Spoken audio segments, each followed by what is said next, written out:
Hello, everybody, and welcome into the Bobby Valentine Sports Show. I'm your host, Frank Rampin, alongside Sal Grinstead, here to break down Week 11 of the NFL season. Every week, it seems crazy to say. Week 11, we're already here. That's wild. Thursday night football tonight, Sal. Riveting matchup between the Jets and the Patriots. Looking forward to that one. Last week, remember I said I wanted to see the Raiders give me a chance. Hey, they gave me a chance, but it was one of the worst football games I've ever seen. So they lose, and I was right. They were going to cover. And yeah, that was a brutal game to watch, but I'm sorry about you Raiders, but as you can see, I'm repping the Fins again. We are indeed the greatest team in the NFL again. Back on the glory days, just like 1972. Man, what a time to be a fanatic. How about it? So, Sal, how'd we do last week? What are the records looking like? Much better after what we did the week before. I mean, it was a rough week, but we're not going to get into that. Just erase it. You went 9-5 this week. Big bounce back. You're up to 44-30 in the NFL. And remember, everybody here is NFL talent. So there you are. I went 8-6. I'm 42-32. So, right behind you. Got to make up some ground, but still very solid. I mean, both of us over 500. We're like that. Oh, yeah. We do. All right, so let's jump into this week, starting with this game tonight. Like I said, Jets headed to Foxborough to play the Patriots. And boy, do I hate to see the Patriots back and better than like they used to be. It's unbelievable. And I think I say this every week now, but man, every day it gets worse and worse. Patriots fans, they had it made for we're 23. We're like everyone who's a Patriots fan that's our age knows nothing besides winning. I actually looked it up today. The Patriots have had 4 losing seasons since 2000. That's a joke, man. Like a joke. And half of them are already like, oh, we deserve it. We were suffering for so long. No, you haven't. But with that being said, the Jets have one of the worst offenses in the league. The only thing they can do is run the ball, and the Patriots have the best run defense in the NFL. So that doesn't work out well. 12.5 point spread for New England. They'll probably cover it plus another 12.5. Yeah, if you could pick any day this week, you have 7 options. This would be the one night where you'd be like, I want to catch up on sleep. I mean, go to bed before the game even starts. This game is going to be terrible. It's a 12.5 spread on a Thursday night football game. It's never fun seeing Jets in primetime, whether they're good or not, but they're usually pretty shitty anyway. But I think Travion Henderson might run a little wild. I think this is going to be an ass kicking. Yeah. I hope it's not, but they will be.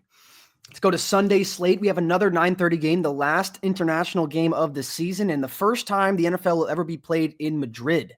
Headed over to Spain, the Commanders will be taking on your Dolphins at 9:30. Sal, how do you feel about the Fins playing in the morning slot? I don't think the Raiders have ever done that. There's no better way to start your Sunday than a loss before 11 p.m., 11 a.m. So, that's not going to happen on Sunday. Like I said, right when we opened up, Dolphins are, again, the greatest team in the NFL.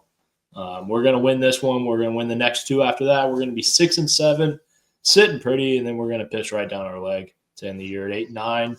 But we're taking this one home. Commanders are all kinds of beat up. I got the Fins all the way.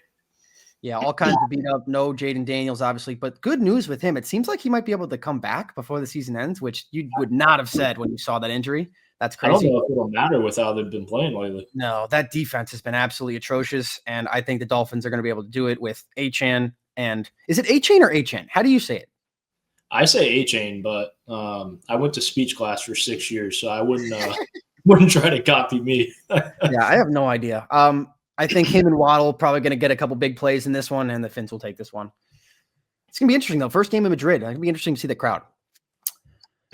Bengals headed to Pittsburgh to play the Steelers. Let's keep one thing in mind. Game day will be in Pittsburgh this weekend at Acrisure Stadium. So 2 games in a row, back-to-back days. And remember what happened last time. The field was shredded up. Boswell almost fell through the earth trying to kick a field goal.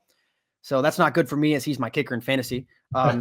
But with that being said, this is a weird game, honestly. The Steelers lost to the Bengals in Cincinnati in primetime a few weeks ago.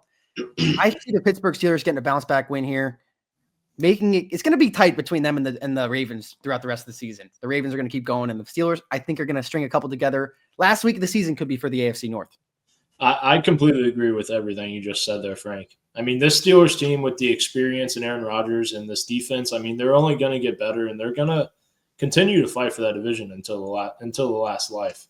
And no way they're going to get swept by the Bengals. So I got the Steelers this weekend as well. Yeah, if they got swept by the Bengals, that'd be absolutely brutal. Chargers headed down to Duval County to take on the Jaguars as a 2.5-point favorite on the road.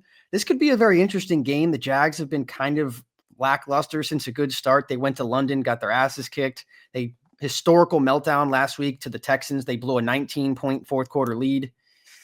Man, this is an interesting game. I feel like the Chargers have looked good, but without Joe Alt, they have not. I don't know why, but I think the Jags are going to win this game. I think the Jags are going to get back on the right track and improve to 6-4. Wow. I would love to see the Jags win this to go to 6-4. I mean, you go to 5-5, especially with how Indy's playing, and then you look at the playoff picture, and they're barely in right now, but that's without the Ravens and the Chiefs in the playoffs. So you're kind of hanging on a lifeline there. You'd have to win this game, but I don't think they're going to win it. I got the Chargers. How crazy would it be if the three wildcard teams in the AFC are the Chiefs, Bills, and Ravens? How wild would that be? Hey, what about the Dolphins, huh? We'll see, dude. We'll see if they get to 6-7, like you're predicting, they're going to have a chance. They'll be in the hunt. They're only 2 back, as crazy as it seems. Wild. And you know what's crazy too? The Raiders are one of the worst teams in the NFL. Their offense is unbelievably bad. If they don't get that kick blocked by the Bears and they don't miss that 2-point conversion, I mean, Geno misses a wide open receiver. If those 2 plays don't happen, the Raiders are 2 games out too. So like a lot of crazy things can happen in the NFL. One of the games of the day on Sunday, probably the game of the 1:00 slate, Tampa Bay headed to Orchard Park to play the Bills. Bills need a comeback victory after getting smacked by the Finns last weekend. Bucks also lost to the Patriots last weekend, so both teams looking to come back. Man, this is weird. This is going to be a wild, interesting game. It could get wild. I think this could be a shootout, honestly. Both these teams haven't really stopped the run. Last week, Travion Henderson had his way against that front for the Buccaneers with that O-line, and the Bills have been one of the worst rushing defenses in the NFL. This could be a very, very interesting game. And man, something tells me Baker's not going to lose 2 games in a row. Give me the Bucks. Wow. And you said it, man. Neither of these teams have been able to stop the run. A-Chain ran for, I want to say, 170 last week and 2 touchdowns. On like 15 carries, too. Yeah. So, and, there are some games this year where he had like 17 total yards in the game. So, just complete flip of the script. I'm going to have to go against you on this one, though. I don't think Josh Allen is going to lose back-to-back. That one I really flipped back and forth in my head there. You probably saw it live. But, man, this is going to be a great game. I think both of these teams are going to come out hungry. I don't know how good I feel about the Bills' defense, though, right now. I think this is going to be by far the best NFL game of the weekend. I think it's going to have the most action. It's 2 unbelievable quarterbacks going at it, 2 top 5, top 10 quarterbacks. I mean, you can make the case for whatever you want, but it's 2 great teams going at it, 2 playoff teams. And I am excited to watch this one over any other game. Yeah, this is going to be a fun game to watch. Divisional matchup in the NFC North here with the Bears taking on the Vikings. Vikings with a tough loss last week. They went into halftime with the lead against the Ravens, and then J.J. McCarthy kind of shit down his leg in the second half. That was not a good second half for the Vikings at all. The Bears, they look really good. I mean, their offensive line has been very good so far this year after being maybe the worst in the NFL last year. So you can see Ben Johnson has definitely had an effect on this team. It just all depends on if Caleb can stay in rhythm. Whenever you see Caleb in rhythm, he looks good. Whenever he's not, everything's a little bit off. And obviously they were down last week against the Giants. He had some miraculous drives late in the game to bring them back. And on that touchdown run where he took the corner and ran in, he looked fast as hell. He looked swoosh like college in that one. That was Caleb Williams Heisman. So he looked like you in your prime, getting down the line. Dude. That's right. So I think I'm going with the Bears here. Bears have been hot. Oh, man, I might have to go against you on 3 straight, man. Wow. I don't know if he's going to – I think Brian Flores is going to do it to him this weekend. Wow. I thought you were going to go against JJ. You don't like JJ. I don't like JJ one bit, but I don't know if I could see a world where the Bears go 7-3. I mean, they're in the playoff hunt right now in November. Crazy. It's unbelievable. But you're going to Minnesota against a great, great defense. I think it's going to give them fits. Yeah, Brian Flores does have that effect on some quarterbacks. It's going to be interesting to see. So, man, we're going against each other 3 in a row here. Might as well keep the trend going, huh? I don't know about this one. Texans, Titans in Tennessee. I don't know if you're going to take the Titans, but I will not be. Massive comeback for Davis Mills and the boys last weekend. CJ Stroud should be back now. Concussion protocol usually doesn't last 2 weeks, but you never know. It could. But still, 1-8 Titans, just dysfunction all over the place. Cam Ward's their only real bright spot. Just been ugly in Tennessee. Give me the Texans. Yeah, and if you know me, I've been ride or dying with the Texans train. Won with them last week. I've gotten them 5 weeks in a row. I mean, the only way that trend would stay alive is if they lost this week. I mean, I've been 50-50 on them all year. But they're going to win this one. They'll move to 5-5. I think this Texans team is good, and I think they still have a chance to win that division. You think Daniel Jones is going to show back up for New York, you think? New York, Danny Dimes. I think it's coming soon. So I thought it was coming in Berlin because he had a bad game against the Steelers. He looked like turnover Danny Dimes, turned the ball over in the first half of that game. But late in that game, when they had to have it, he balled out. He ran big. I think it was like a 3rd and 18 that he ran for 15 yards to make it a 4th and manageable. And then he made that play to Tyler Warren. Another big play by Tyler Warren, too. 2 big catches by him on that drive. And just Jonathan Taylor. Unbelievable. He should be the MVP frontrunner right now. Like, I don't know how he's not.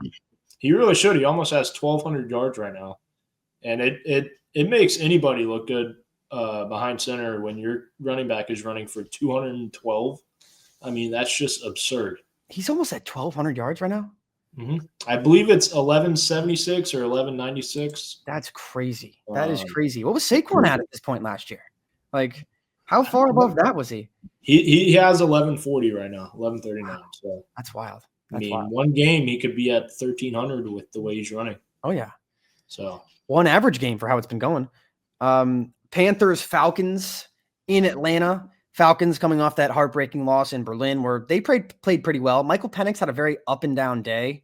He missed a couple like pretty easy throws that you should make, and he made a few that were great. So like it was a very weird game from him. He kind of hasn't put it all together so far this year. And it's kind of wild to see this game with the Falcons having a 3-6 record and the Panthers being 5-5. How do you feel this one's going, Sal? This is a weird one. I mean, like you said, the Falcons lost a close one against JT, the dog, and the Panthers lost against the Saints. I mean, a game you cannot lose when you're trying to fight and claw for the playoffs. At home. I know. And that's gonna put you on a downward spiral, and that's exactly what this Falcons team needs to go against. I got the Falcons. I think Bijan might run crazy. Yeah, I think I'm tempted to go with the Falcons too. They just have the better skill players. They just on paper, it looks like the Falcons should definitely win this game. That's why it's just so crazy. The Panthers, I mean, they've been playing great football. Rico Dowdle's been unbelievable this year. That O-line's been great.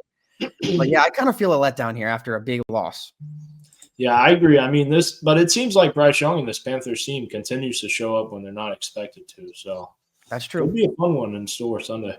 We'll see what happens. Last game of the 1:00 slate, Packers-Giants in East Rutherford, New Jersey. And we got the man, Jameis Winston at quarterback for the New York Giants. And that means I'm going to have at least an eye on this game because you never know what's going to happen.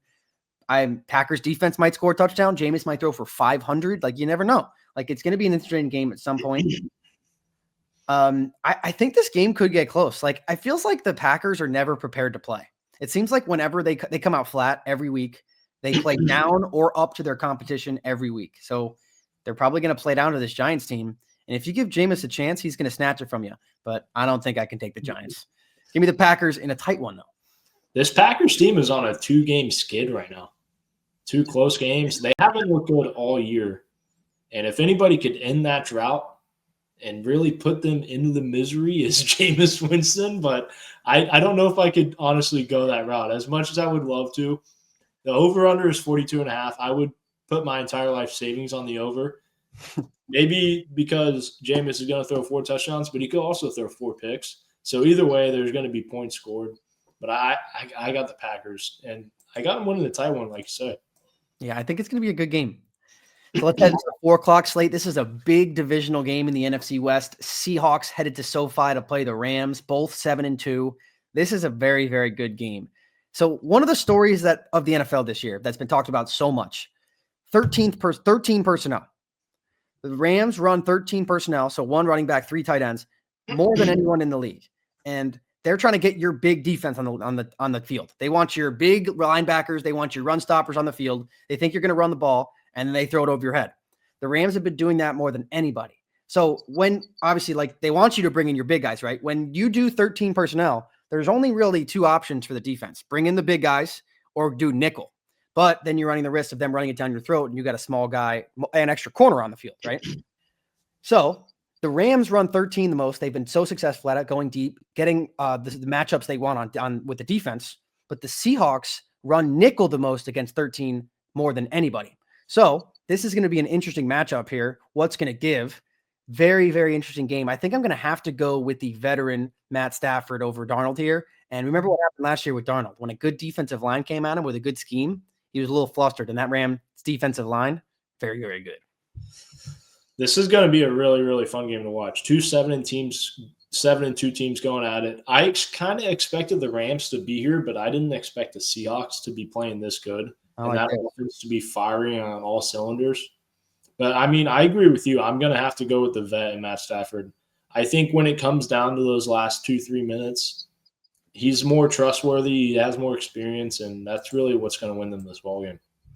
And he's up there at MVP odds right now. Drake May, him, Jonathan Taylor. Like, those are the three guys right now. Other two teams in the NFC West will clash. Jeez, couldn't get that one out. 49ers head to Arizona to play the Cardinals with Jacoby Brissett at the helm. Like they said, he's going to be the starter for the rest of the year. And it looks like Brock Purdy could be coming back. It's not confirmed, but I saw that there is a good chance that he will be starting on Sunday. So that's interesting after Mac Jones played pretty well for them and they're 6-4. Cardinals always play a good game against, usually in the division. Last week it didn't happen. They got their asses kicked by Seattle, but 2 defensive touchdowns by one guy in like 5 minutes. That'll happen. I think this is going to be a close game. I think Jacoby Brissett has been very good for this offense, but no Marvin Harrison. He's got appendicitis. That's very tough. 49ers are going to win this game, but I think it's going to be close too. Yeah, I agree. These two teams always play a tight game. I mean, you can look at earlier in the year when the 49ers came back and won 16-15. That was with all the Cardinals star players, and Kyler Murray, as shitty as he looked all year, he's still their starter. And no Marvin Harrison, that's going to hurt. I mean, I think the 49ers, they're starting to get more healthy as we go week to week. This is just a better team. And even if the Cardinals had everybody, I don't think they'd win this game anyway. I got the Niners. Let's keep going through the now 425 Ravens at Browns. Lamar Jackson did not practice yesterday. I'm not sure what the injury is. Apparently it was a back soreness thing. So let's see if that was just a rest day or if another injury for Lamar is coming this year. Let's hope that's not the case. But they're headed to Cleveland to play the Browns. Dylan Gabriel didn't look so good last week. Missed a couple throws. I mean, Sal, you're going to have to play Shador at some point this year, right? They have to. Like, you have to see him. I mean, you have to, because you're seeing even Dylan Gabriel's best passes, like that touchdown pass, it looked like everything he had to throw that ball 30 yards into the end zone. Like, it looks like that's all he's got. And you honestly have nothing to lose. You drafted 2 rookie quarterbacks. You might as well see which one you have the better future in. I mean, you're not making the playoffs. You're not really going to win probably any more games anyway. Might as well see what's going on. Yeah, I just they have 2 quarterbacks, right, that they drafted this year. You got to see at least how they are, right? You got to at least have something to evaluate Shador with, right? I don't know. Just very weird situation. I don't even know what to say about that, but I hope Lamar plays. And if he does, even if he doesn't, Ravens will probably win this game. If he plays, if he doesn't, I mean, if me and you were playing back there, the Ravens would win this game no matter what. Oh, man.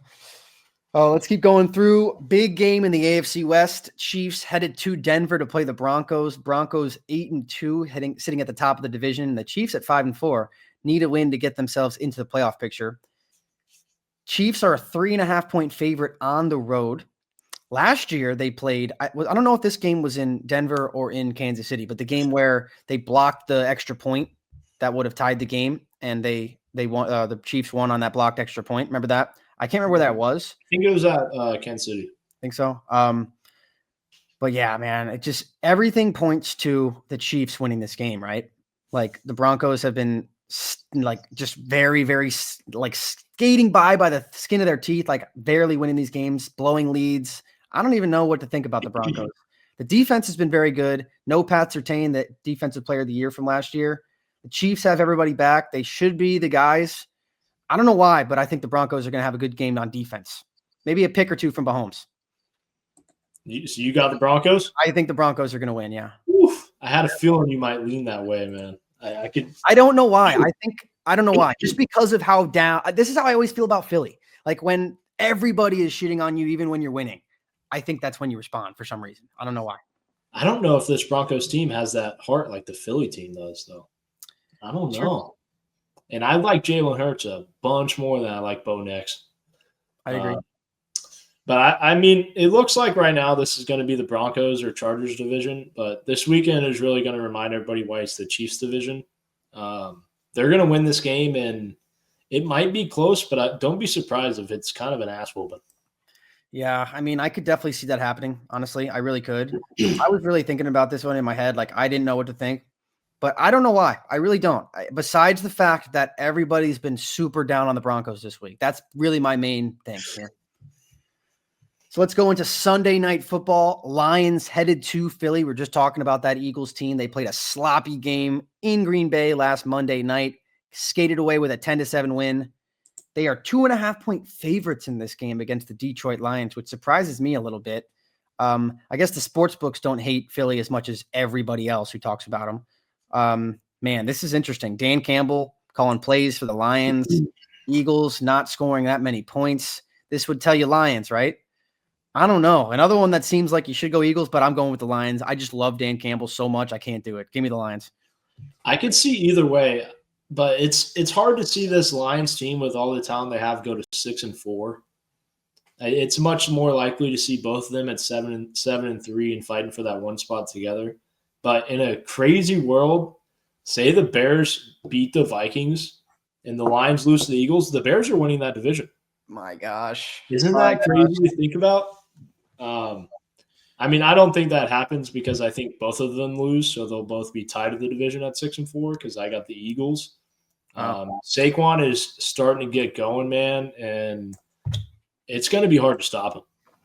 Looks like we got some big differences this week, Sal. We do. I believe we have 5 or 6. How about it? So here we go. Monday Night Football for the second straight week. The football gods have blessed our eyes with the silver and black playing in prime time. Let's go. And this time it'll be in Vegas against the Cowboys, who are 3-5-1. They are a 3.5-point favorite on the road. And I'm going to be very curious to see what the crowd is like because, man, it pains me so much because Oakland's such a great fan base. They left all of our fans across the Bay Area, across the state of California, left the city. So now we just got tourists coming to our stadium. I bet there's going to be a lot of Cowboys fans. So we'll see about the home field advantage that we get in Vegas. And the Cowboys have one of the best offenses in the league, but one of the worst defenses in the league. We have maybe the worst offense in the league and an okay defense. It's all right. You know, it's not the worst. It's not the greatest. They're going to walk up and down the field. George Pickens and CeeDee Lamb, whatever over you can take them. Take them for a touchdown. Dak's going to go over yards. This game is going to be ugly. I don't think we have a chance in this game. They're going to score and we can't score. So that's a bad recipe. Alt spread, Cowboys 14.5. Oh my God. I do think the Cowboys are going to do whatever they want against you guys.